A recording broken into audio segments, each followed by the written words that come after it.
Organization یعنی کیا سب کچھ ترتیب میں ہے، دوسرا میکینکس یعنی گرامر ٹھیک ہے، تیسرا سٹائل یعنی کیا یہ پڑھنے میں آسان ہے، اور چوتھا مینuscript کوالٹی یعنی فارمیٹ صاف ہے۔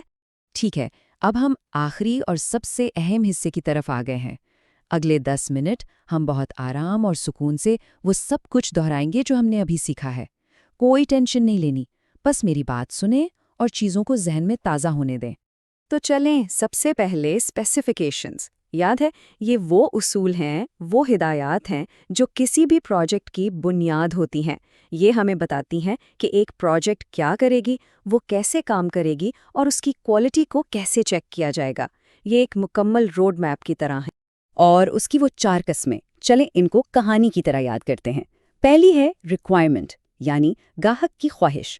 مجھے ایک ایسا فون چاہیے جس کی بیٹری 3 دن چلے۔ پھر آتی ہے فنکشنل، جو بتاتی ہے کہ اس خواہش کو پورا کرنے کے لیے فون میں کیا کیا فیچرز ہوں گے۔ اس میں 5000 mAh کی بیٹری ہوگی۔ تیسرا قدم ہے ڈیزائن، یہ انجینئرز کا نقشہ ہے۔ بیٹری کو فون میں یہاں لگایا جائے گا۔ اور آخر میں ٹیسٹ اسپیسیفیکیشن، یعنی کوالٹی چیک۔ ہم فون کو 72 گھنٹے چلا کر دیکھیں گے کہ بیٹری ٹھیک کام کر رہی ہے یا نہیں۔ دیکھا کتنا آسان ہے؟ اسی طرح انالیسس رپورٹ کا سٹرکچر، یہ MCQs کے لیے بہت اہم ہے۔ بس اس کی ترتیب یاد رکھنی ہے۔ ٹائٹل پیج، پھر ایبسٹریکٹ جو پوری رپورٹ کا خلاصہ ہوتا ہے، ٹیبل آف کانٹینٹس، انٹروڈکشن جو مسئلہ بتاتا ہے، ڈسکشن جہاں سارا تجزیہ ہوتا ہے، کنکلوژن یعنی نتیجہ، اور آخر میں اپینڈکس۔ بس ان کی ترتیب کو ذہن میں رکھنا ہے۔ اور جب لکھنے کی بات آتی ہے تو رائٹرز بلاک سے بالکل نہیں گھبرانا۔ یہ صرف ایک اشارہ ہے کہ ہمیں تھوڑی سی پلاننگ کی ضرورت ہے۔ اگر ہمارے پاس معلومات ہیں، مقصد واضح ہے اور ایک چھوٹا سا خاکہ بنا ہوا ہے تو الفاظ خود بخود آنے لگتے ہیں۔ منصوبہ بندی ہی اعتماد کی کنجی ہے۔ اپنی لکھائی کو آسان بنانے کے لیے فوگ انڈیکس کا آئیڈیا یاد رکھیں۔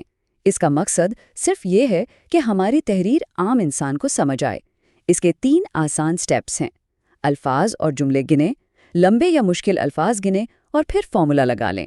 فارمولا یاد نہیں کرنا، بس یہ یاد رکھنا ہے کہ سادہ لکھنا ہے۔ اور سب کچھ لکھنے کے بعد آخری اور سب سے اہم قدم ایڈیٹنگ۔ یہ 4 چیزیں ضرور چیک کرنی ہے۔ آرگنائزیشن یعنی فلو ٹھیک ہے، میکینکس یعنی گرامر اور سپیلنگ ٹھیک ہے، سٹائل یعنی پڑھنے میں آسان ہے، اور کوالٹی یعنی فارمیٹ صاف ستھرا ہے۔ یہ فائنل چیک بہت ضروری ہے۔ آپ پوری طرح سے تیار ہیں، آپ نے محنت کی ہے، آپ نے سب کچھ سمجھا ہے، اور اب آپ امتحان کے لیے بالکل ریڈی ہیں۔ خود پر بھروسہ رکھیں، آپ بہت اچھا کریں گے۔ Good luck. السلام علیکم سب سٹوڈنٹس کو۔ کل آپ سب کا فائنل ایگزام ہے اور مجھے پورا یقین ہے کہ آپ سب نے پورا سیمسٹر بہت دل لگا کر محنت کی ہے۔ میں جانتا ہوں کہ آخری رات تھوڑی سی ٹینشن والی ہو سکتی ہے، لیکن بالکل فکر نہ کریں۔ ہم آج آخری 2 ٹاپکس یعنی لیسن 35 اور 36 ان کو کور کرنے والے ہیں۔ اور اچھی خبر پتہ ہے کیا ہے؟ یہ ٹاپکس بہت آسان ہیں۔ ان کو آپ بونس مارکس سمجھ لیں، ان سے ایگزام میں آسانی سے نمبر مل جاتے ہیں۔ تو چلیں مل کر اسے فائنل کرتے ہیں۔ تو جلدی سے دیکھ لیتے ہیں کہ آج ہم کیا کیا کرنے والے ہیں۔ پہلے ہم لیسن 35 پر بات کریں گے، یعنی اچھے مضبوط پیراگرافز کیسے بنائے جاتے ہیں۔ پھر ہم لیسن 36 دیکھیں گے جس میں ہم صاف اور آسان جملے لکھنا سیکھیں گے۔ اس کے بعد ایک کوئک سمری ہوگی ایگزام کے لیے، اور بالکل آخر میں ہم ایک بہت آہستہ ریویژن کریں گے تاکہ ہر چیز آپ کے ذہن میں بیٹھ جائے۔ اور ہاں، یہ بات یاد رکھیں، یہ ٹاپکس آپ کے MCQs اور لانگ کویسچنز دونوں میں کام آئیں گے۔ اچھا، پچھلی بار ہم نے ایڈیٹنگ کی بات کی تھی کہ لکھی ہوئی چیز کو ٹھیک کیسے کرتے ہیں۔ آج ہم شروع سے سیکھیں گے، بالکل زیرو سے، کہ پہلے ایک اچھا پیراگراف کیسے بناتے ہیں اور پھر اس پیراگراف کے اندر بالکل صاف ستھرے جملے کیسے لکھتے ہیں۔ ٹھیک ہے، تو شروع کرتے ہیں لیسن 35 سے۔ اس میں ہم سیکھیں گے کہ ایک مضبوط پیراگراف کیسے بنتا ہے۔ بس 3 چیزیں ہیں جن کا خیال رکھنا ہے: یونٹی، کوہیرنس اور ڈیولپمنٹ۔ چلیں ایک ایک کر کے ان کو سمجھتے ہیں۔ سب سے پہلے ہے پیراگراف یونٹی۔ اس کا مطلب بہت آسان ہے۔ یونٹی کا مطلب ہے ایک، یعنی ایک پیراگراف میں صرف اور صرف ایک ہی مین آئیڈیا پر بات ہوگی۔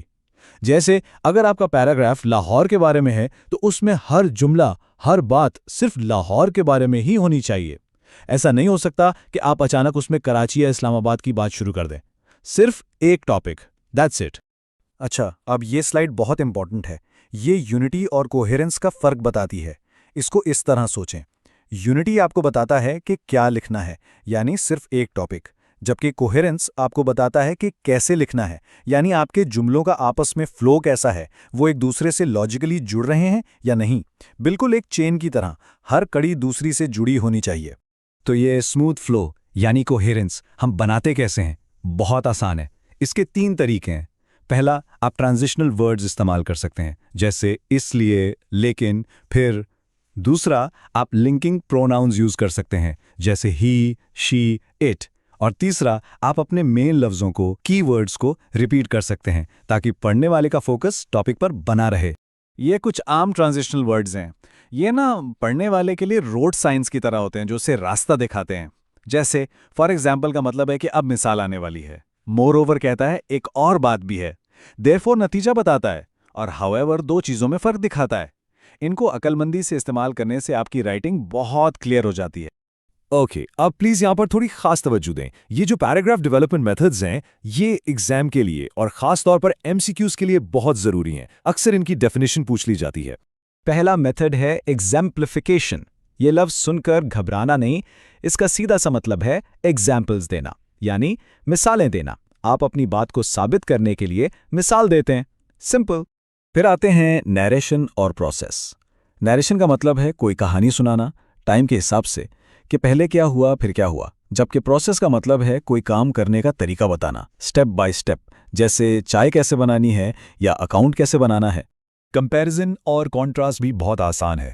اس میں آپ 2 چیزوں کو سامنے رکھ کر بتاتے ہیں کہ وہ ایک جیسی کیسے ہیں، یہ کمپیریزن ہے، یا پھر وہ ایک دوسرے سے مختلف کیسے ہیں، یہ کانٹراسٹ ہے۔ بہت سمپل ہے۔ اور آخری اہم میتھڈ ہے کاز اینڈ ایفیکٹ۔ کاز مطلب وجہ، ایفیکٹ مطلب نتیجہ۔ اس میں آپ بتاتے ہیں کہ کوئی چیز کیوں ہوئی اور اس کے نتیجے میں کیا ہوا، جیسے بارش ہوئی، یہ کاز ہے، اس لیے سیلاب آ گیا، یہ ایفیکٹ ہے۔ شاباش، بہت اچھا جا رہے ہیں۔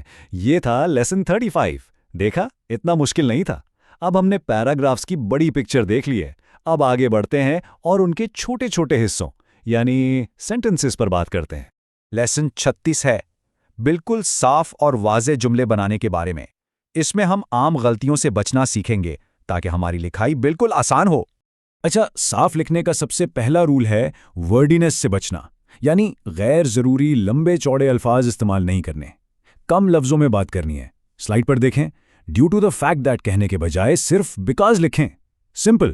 اور ہاں، ایک بہت امپورٹنٹ بات، ایکٹیو وائس استعمال کریں، یعنی جو کام کر رہا ہے اس کو جملے کے شروع میں رکھیں۔ The report was read by Ali سے بہتر اور کلیئر ہے علی ریڈ دا رپورٹ۔ ہمیشہ کوشش کریں کہ جملہ ایکٹیو ہو۔ اوکے، ایک بار پھر یہ ایگزام کے لیے بہت ہی امپورٹنٹ حصہ ہے۔ آپ سے جملوں میں غلطیاں ڈھونڈنے کو کہا جا سکتا ہے، تو اسے غور سے سنیں۔ یہ 4 عام غلطیاں ہیں جنہیں آپ کو پہچاننا آنا چاہیے۔ پہلا ہے فریگمنٹ، یعنی ادھورا جملہ جس کا پورا مطلب نہیں نکلتا۔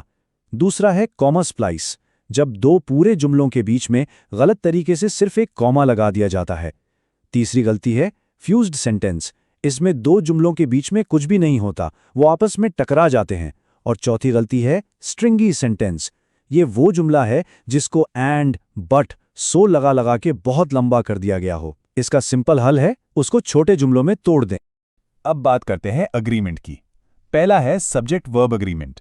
اس کا بالکل آسان اصول ہے، اگر سبجیکٹ ایک ہے سنگولر تو ورب بھی سنگولر ہوگا، جیسے ہی گوز، اور اگر سبجیکٹ ایک سے زیادہ ہے پلورل تو ورب بھی پلورل ہوگا، جیسے the students are studying, students is نہیں ہو سکتا۔ اسی طرح پروناؤن اگریمنٹ بھی بہت ضروری ہے۔ پروناؤن کو اس لفظ کے مطابق ہونا چاہیے جس کی وہ جگہ لے رہا ہے۔ دیکھیں، ایچ اسٹوڈنٹ سنگولر ہے، ایک اسٹوڈنٹ کی بات ہو رہی ہے تو اس کے لیے دیر یعنی جو پلورل ہے استعمال نہیں ہوگا۔ صحیح جملہ ہے each student must bring his or ہر بک۔ بہت خوب، ہم نے دونوں لیسنز کو کور کر لیا ہے۔ چلیے اب جلدی سے ایک سمری لیتے ہیں تاکہ کل کے ایگزام کے لیے سارے امپورٹنٹ پوائنٹس آپ کو بالکل آسانی سے یاد رہیں۔ اسے اپنے ایگزام کا چیٹ شیٹ سمجھ لیں۔ یاد رکھیں، یونٹی مطلب ایک پیراگراف ایک آئیڈیا، کوہیرنس مطلب جملوں کا فلو بالکل سموتھ ہو، آئیڈیاز جوڑنے کے لیے ٹرانزیشنل ورڈز استعمال کریں، MCQs کے لیے پیراگراف ڈیولپمنٹ میتھڈز کی ڈیفینیشن ضرور یاد کر لیں،